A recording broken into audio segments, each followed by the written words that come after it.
Ladies and gentlemen, welcome back to the other side of the coin. If you guys remember, Reece James, there was that season when Mason Mount's contract was up in the air.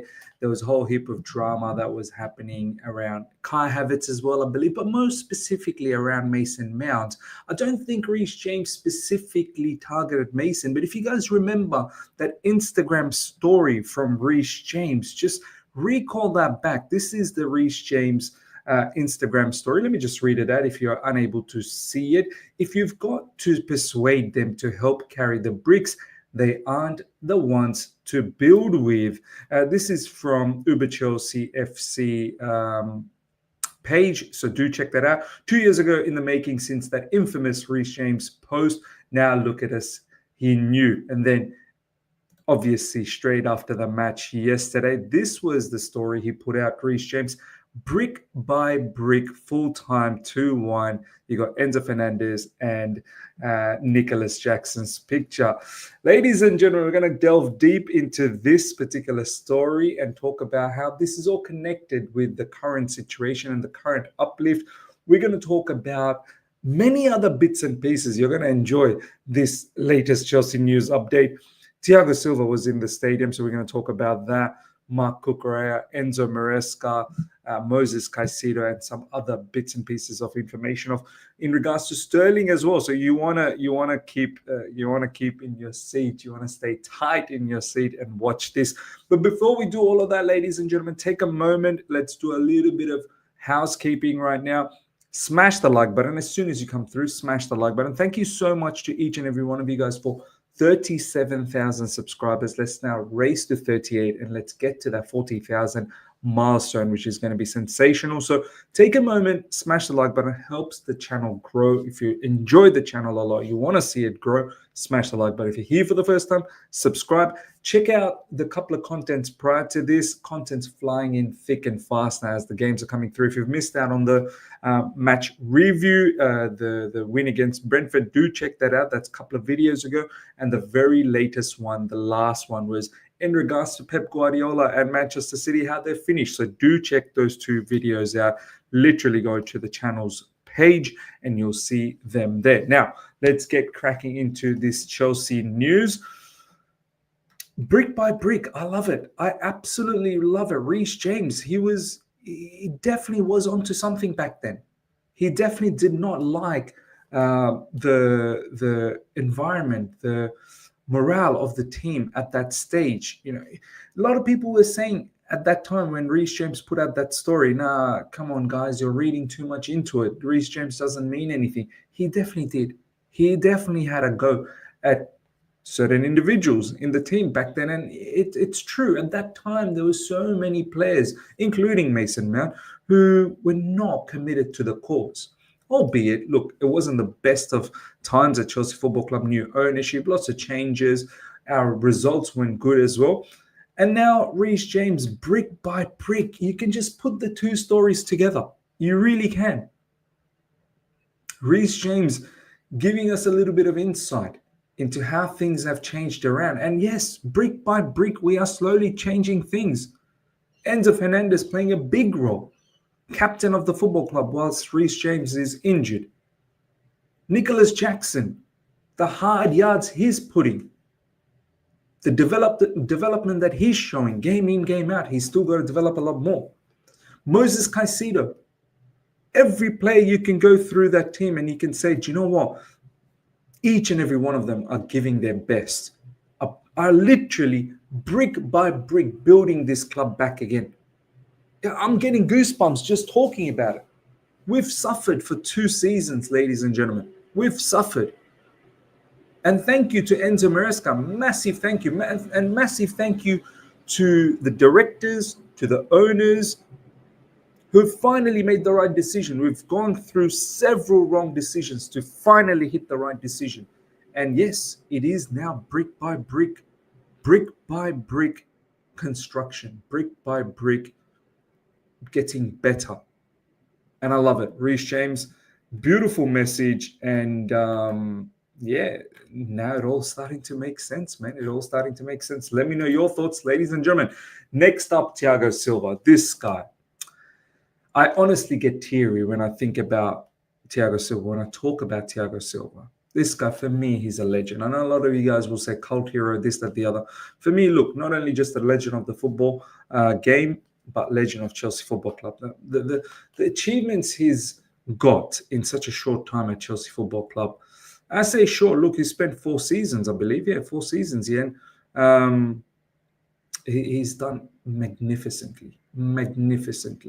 Champions League winner, Club World Cup winner, Super Cup winner, and he really should have got himself an FA Cup and a Carabao Cup on the way. But look, he was at the game yesterday along with his son. I believe his son's still in the Chelsea Academy. I could be wrong, but I feel like he's still there. Thiago Silva coming back to watch his beloved Chelsea. This guy, he's in love with Chelsea. He really is. He's in love with Chelsea. It would be great to have Thiago Silva back one day in some capacity. He's still obviously playing for Fluminense. He will see him in Club World Cup. Unfortunately, not in our group. It would have been a nice touch to see Thiago Silva play against us, but he is playing in another group. Hopefully, Fluminense can qualify and move into the next stage, and maybe we play them. But big up to Thiago Silva. I love the Silva family. Belle Silva.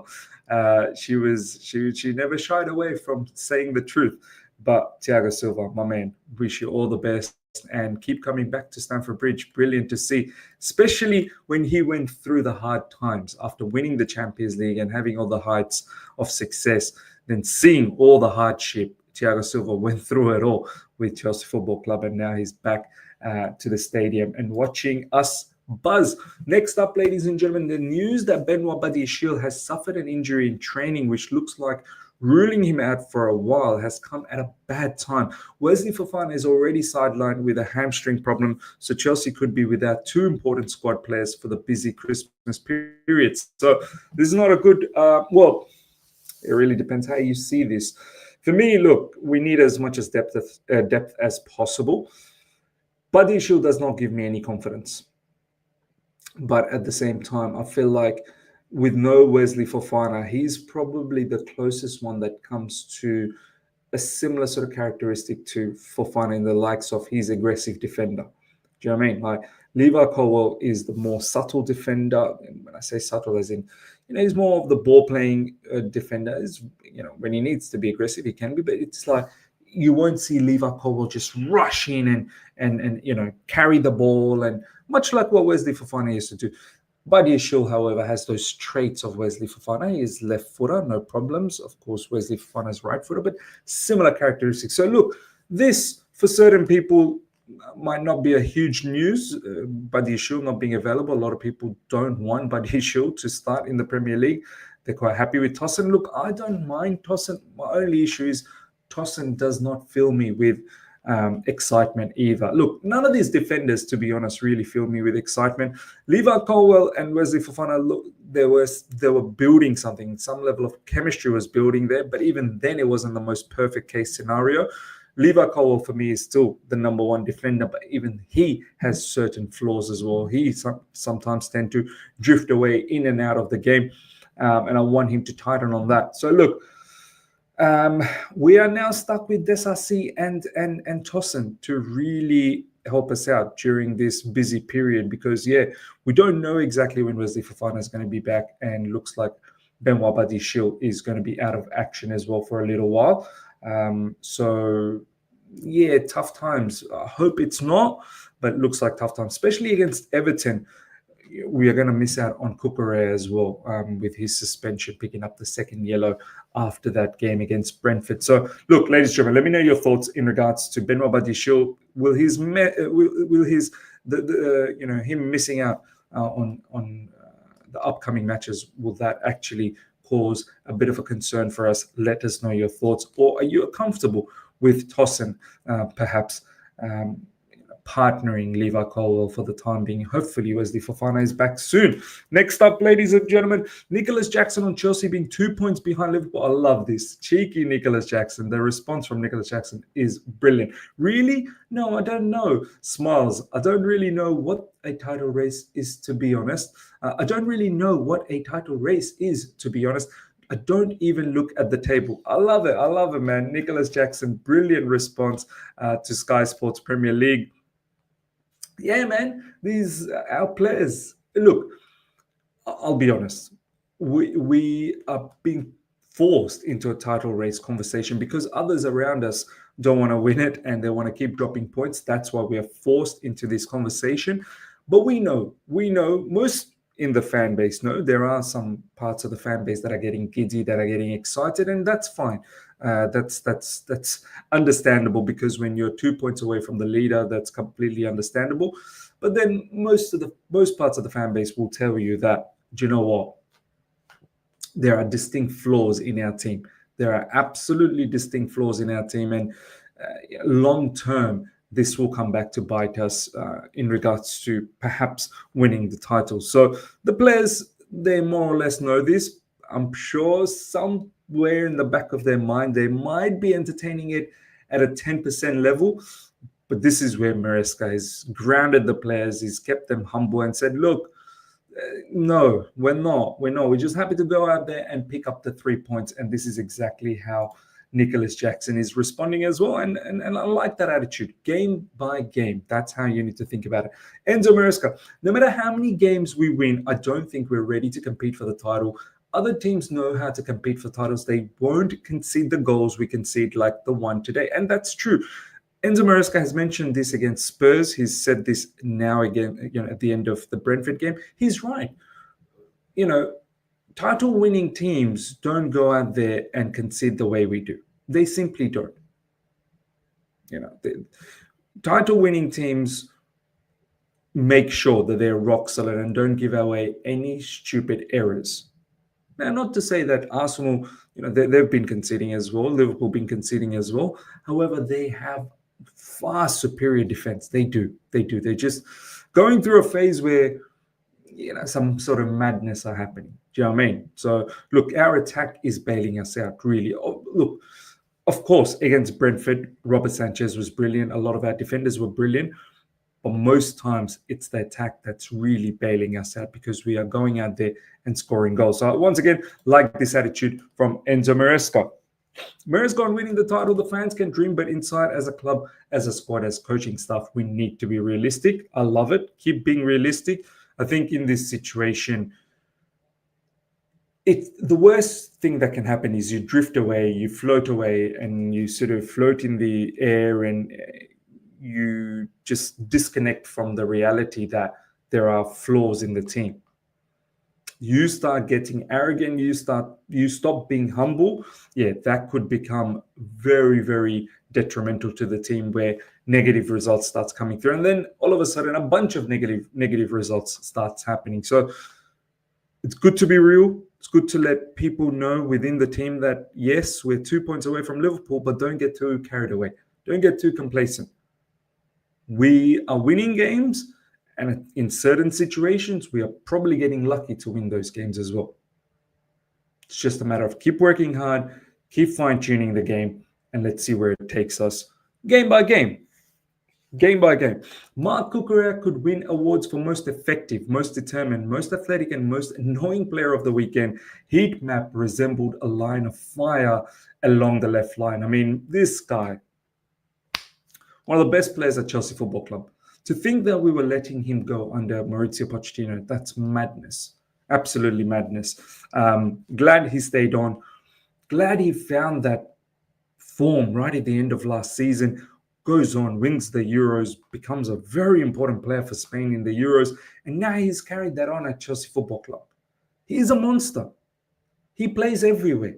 He is everywhere. Wins duels for fun. Perseverance, resilience, just incredible player. It's going to be a huge miss for us against Everton, not having Mark Cucurella. But fantastic to see praise coming for him from many different directions and from many different, journalists out there. Henry Winter, that's a big one. Really is a big one. To get praise from Henry Winter. Love it. Next up, ladies and gentlemen, Moses Caicedo won possession in the attacking third 5 times against Brentford on Sunday. No player has done so more in a Premier League match this season. I mean, what do we say about Moses Caicedo? He's getting compared to N'Golo Kante, there's a picture that's floating around where he's looking at the mirror and he's seeing Kante. Moses Caicedo is looking at the mirror and he sees Kante, and that's brilliant. That's the best compliment that Moses Caicedo can have. And Caicedo himself, he said he admires Kante the most, his favorite player, N'Golo Kante, and he wants to try and do his best to see if he can emulate Kante's success at Chelsea Football Club. He, for me, Moses Caicedo, I call him Bossido.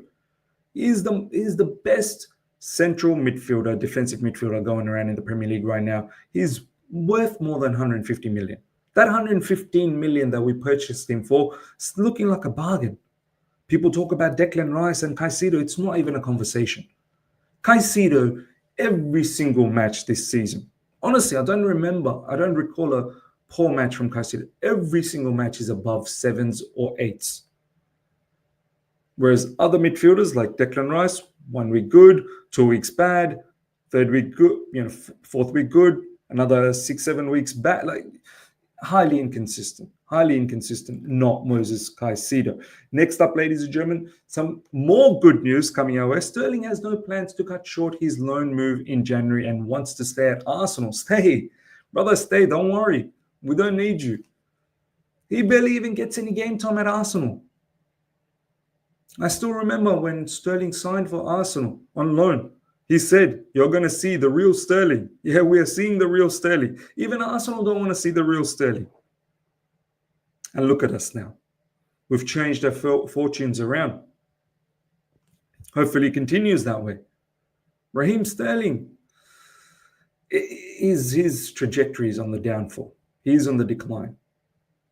The problem with us is this is going to be a big issue for us at the end once the season finishes, because he's going to be back to Chelsea Football Club, and I think he still has a couple of more seasons left in his contract.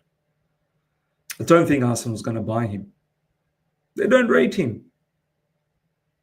So this will become a problem for us. But yeah, man, stay. We probably need to do a separate whole video just on this case. He literally gets no minutes. Arsenal need a goal. They're bringing in defenders and central midfielders like Jorginho. They're not bringing in Sterling. Incredible scenes. Last but not least, ladies and gentlemen, Chelsea are interested in 18-year-old striker Stefanos Tsitsipas on loan at Nürnberg in Bundesliga 2 at the moment. I don't know too much about him. Maybe he could be someone potentially compete with Nicholas Jackson, but 18. We don't need 18-year-olds. I need players like John Duran, who's about 20, 21, a little bit more experience. Still a kid. Nicholas Jackson himself is a kid, to be honest. But 18, we don't need to have 18-year-olds. A little bit older, a little bit more experience at the highest level. Bundesliga 2, look, if he was a Bundesliga player, Division 1, then I could have thought about it, but Division 2. But then again, look, our scouts, our directors, they've done a madness. Why should I be sitting here and talking down on their scouting? Maybe they saw something with this player. But ladies and gentlemen, if you know much about this particular player, Stefanos Tsitsipas, let me know your thoughts in the comment section. And put commentary to say whether he's worthwhile or not. Ladies and gentlemen, that is the latest in everything in regards to Chelsea news. Specifically, let me know about Reece James' story, brick by brick. That was, for me, quite eye-catching. So let me know your thoughts about that. Smash up the like button if you're here for the first time. Subscribe, hit the bell notification to stay in touch with all my content. Till next time, take care. See ya.